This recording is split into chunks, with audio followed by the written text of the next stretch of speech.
sini roha madihamu doho dame na sia debata amata doho sia anak na Tuhan Yesus Kristus tu hatai. Amin. Tabi parhorasan manugut madihita manginang dongan nahina holongan jalan api nasupa suni tu hatta Yesus Kristus. Salam sehat. Firman Tuhan di dalam persekutuan kita di hari yang indah ini tertulis dalam Matius pasal 5 ayat yang ke-9. Demikian bunyi firman Tuhan. Berbahagialah orang yang membawa damai, karena mereka akan disebut anak-anak Allah. Martua masih baik damai, ai guaro donasida, anak ni debata. Di situ angko sahatna.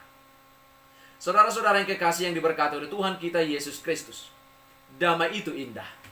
Suatu ungkapan yang sangat populer di Indonesia pasca reformasi.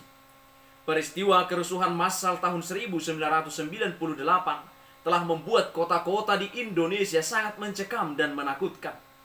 Bukan hanya itu, pasca reformasi banyak muncul kerusuhan massa antar beberapa kelompok sosial masyarakat yang menimpa di berbagai daerah, seperti peristiwa Ambon, peristiwa Poso, Sampit, Ketapang, dan yang lainnya. Entah roh apa yang menimpa bangsa kita pada zaman itu. Banyak korban meninggal dunia, kehilangan anggota keluarga, dan beberapa kota yang menjadi saksi korban kerusuhan massal. Kerusuhan itu menyakitkan, membuat masyarakat luka dan duka. Tetapi syukur kepada Tuhan bahwa bangsa Indonesia perlahan bangsa ini dapat mengatasi sehingga dapat merakit kembali persaudaraan yang rukun dan hidup dalam damai. Semboyan damai itu indah, menjadi impian bersama dan sekaligus berdoa agar kerusuhan semacam itu tak terulang lagi. Mari isi kehidupan yang damai sejahtera dalam bangsa kita ini. Amang inang dongan nahidah holongan di bagasan Kristus Yesus. Pada hakikatnya, semua orang ingin hidup berbahagia dan damai sejahtera. Orang-orang di dunia berlomba mengumpulkan harta dengan berbagai cara. Mereka berharap mudah-mudahan memperoleh kebahagiaan dan kedamaian. Negara juga berusaha memakmurkan rakyatnya dengan pembangunan ekonomi yang kokoh dan diantara bangsa-bangsa dibentuk Persatuan Bangsa-Bangsa atau PBB supaya tercipta kedamaian. Tetapi kenyataan tidaklah demikian. Ekonomi semakin terpuruk, perang tetap terjadi, terorisme tidak pernah sirna. Satu-satunya damai yang ada hanyalah di dalam Tuhan. Di luar Tuhan tidak ada damai dan kebahagiaan. Amang inang dongan nahina holongan, hilangnya damai. Sejak Adam dan Hawa jatuh ke dalam dosa karena ketidaktaatan mereka, mereka telah terkacaukan keselarasan yang semula sempurna dalam alam ciptaan. Kejadian 3 ayat 1-7. Manusia telah merusak hubungan rukun yang sebelumnya mereka miliki dengan Allah. Setelah hubungan itu rusak, mereka bersembunyi ketika dikunjungi oleh Allah. Hubungan rumah tangga mereka terganggu. Mereka sudah saling menyalahkan. Terjadi percekcokan, bahkan kekerasan dalam rumah tangga mereka. Demikianlah kondisi sosial manusia dewasa ini. Terjadi perang antar negara, suku, dan golongan. Inilah kesulitan yang timbul karena kehilangan kedamaian. Dosa mengacaukan kerukunan dan hidup damai sejahtera. Dunia tidak lagi bersahabat lagi. Demikian juga di antara sesama manusia yang menghuni dunia ini. Terjadi banyak bencana, perubahan iklim, binatang yang menjadi takut kepada manusia. Manusia dan binatang sama-sama mengeluh. Akan tetapi syukur bagi Tuhan, terjadi pemulihan damai.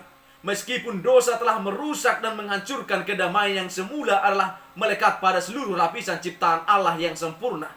Tetapi Allah telah berencana pemulihan damai sebelum dunia diciptakan, karena Ia tahu dunia akan kehilangan damai dan harus dipulihkan. Kesaksian pemulihan damai sejahtera terjadi dalam kehidupan Yesus Kristus. Iblis merusak dan menghancurkan damai, maka pemulihan damai harus tercakup di dalamnya penghancuran dan pembinasaan iblis dan kuasa para pengikutnya. Kristus telah menganugerahkan damai antara Allah dan manusia dengan jalan menyerahkan nyawanya mati di kayu salib. Kemudian dikubur dan setelah 3 hari Ia bangkit dari kematian. Untuk setiap orang yang percaya kepadanya diberi kuasa untuk menjadi anak-anak Allah dan diberi kuasa untuk membawa damai. Matius 5 ayat yang ke-9. Saudara yang kekasih, sebagai anak-anak Tuhan, kita diperintahkan untuk membawa damai. Damai sejahtera itu adalah pemberian Allah di dalam Yesus Kristus. Yohanes 14 ayat 27 berkata, damai sejahtera ku tinggalkan bagimu, damai sejahtera ku berikan kepadamu, dan apa yang kuberikan tidak seperti yang diberikan oleh dunia kepadamu. Janganlah gelisah dan gentar hatimu. Menjadi pembawa damai merupakan tugas orang percaya karena kita adalah anak-anak Allah di dalam Kristus.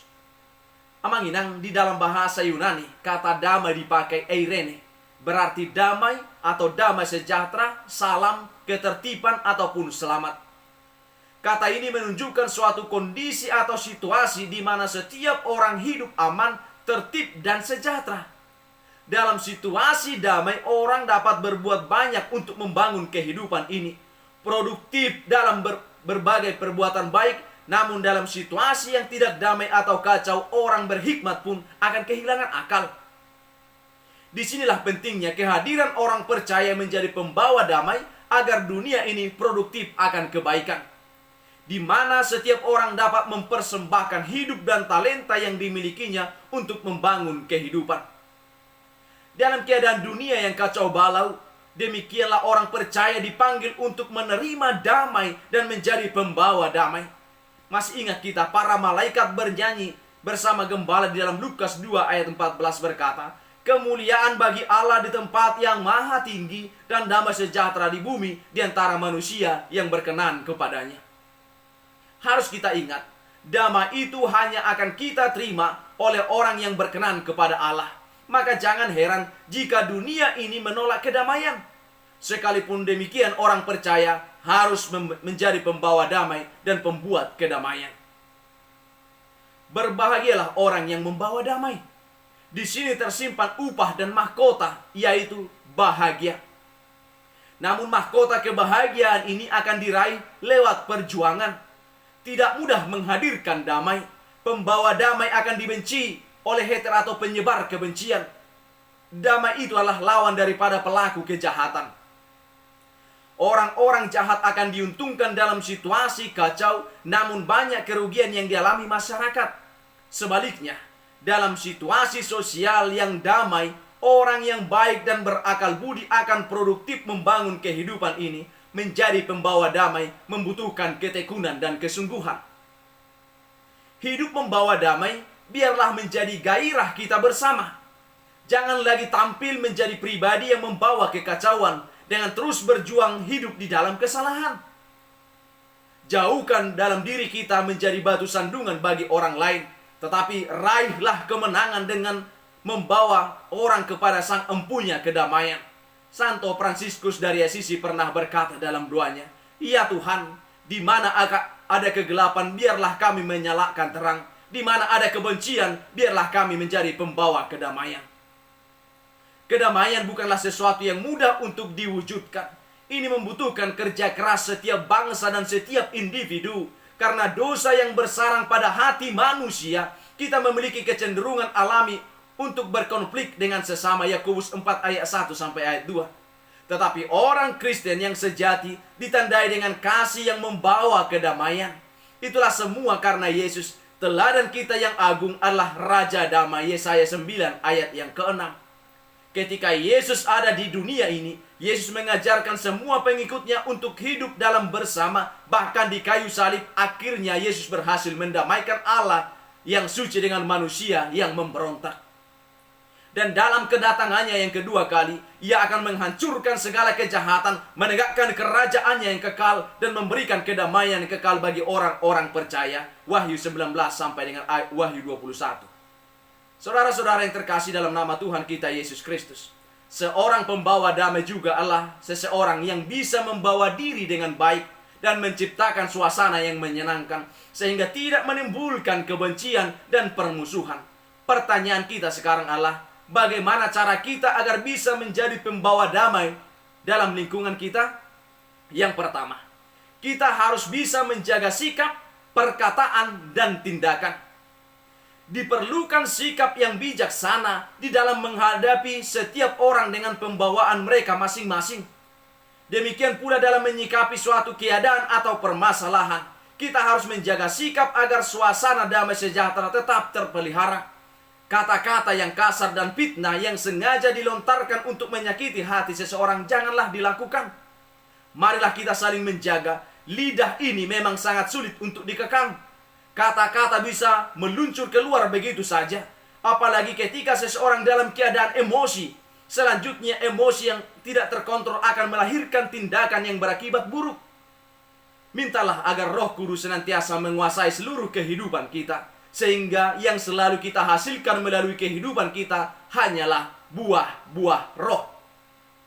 Yang kedua, kita harus mampu mengupayakan penyelesaian masalah dan memberikan pengampunan. Di dalam Roma 12 ayat 18 berkata, sedapat-dapatnya kalau hal itu bergantung padamu, hiduplah dalam perdamaian dengan semua orang. Banyak orang yang sengaja hidup dalam permusuhan atau ketidakharmonisan. Sekalipun mereka tahu bahwa itu dosa. Jika kita merasa aman tinggal terus-menerus dalam kondisi demikian, berhati-hatilah. Mungkin hati nurani kita sudah mati. Kita sering terjebak dalam kesombongan dan ego yang terlalu besar, sehingga kita merasa berat untuk memberikan pengampunan apalagi meminta maaf. Sungguh menyedihkan. Iblis akan mengambil kesempatan itu untuk menjatuhkan kita ke dalam dosa keegoisan. Upayakanlah penyelesaian dengan semua orang saat ada masalah dengan kedamaian. Dan yang ketiga, kita harus mampu memberikan nasihat yang positif kepada sesama. Jadilah pembawa damai antara sesama yang sedang bermusuhan dengan cara memberikan nasihat positif, bukan malah memprovokasi. Buanglah sikap masa bodoh di mana ada pertikaian dan permusuhan. Hadirlah sebagai penengah yang ikut ambil bagian demi lahirnya suasana yang damai. Ambillah posisi yang netral dan janganlah memihak kepada salah satu pihak. Kita wajib saling menasehati dan mendorong dalam melakukan apa yang baik dan benar. Dengan demikian, kehadiran kita akan seperti lilin yang selalu memancarkan cahayanya. Karena itu, jadilah duta damai Kristus di tengah-tengah keluarga, gereja, dan masyarakat. Tuhan Yesus memberkati. Amin.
Alia manami na di bono gijang, sai pinarbadia maguarmu, sai ro maharajonmu, sai saut malomo ni roham di bono tongon songona di bono gijang.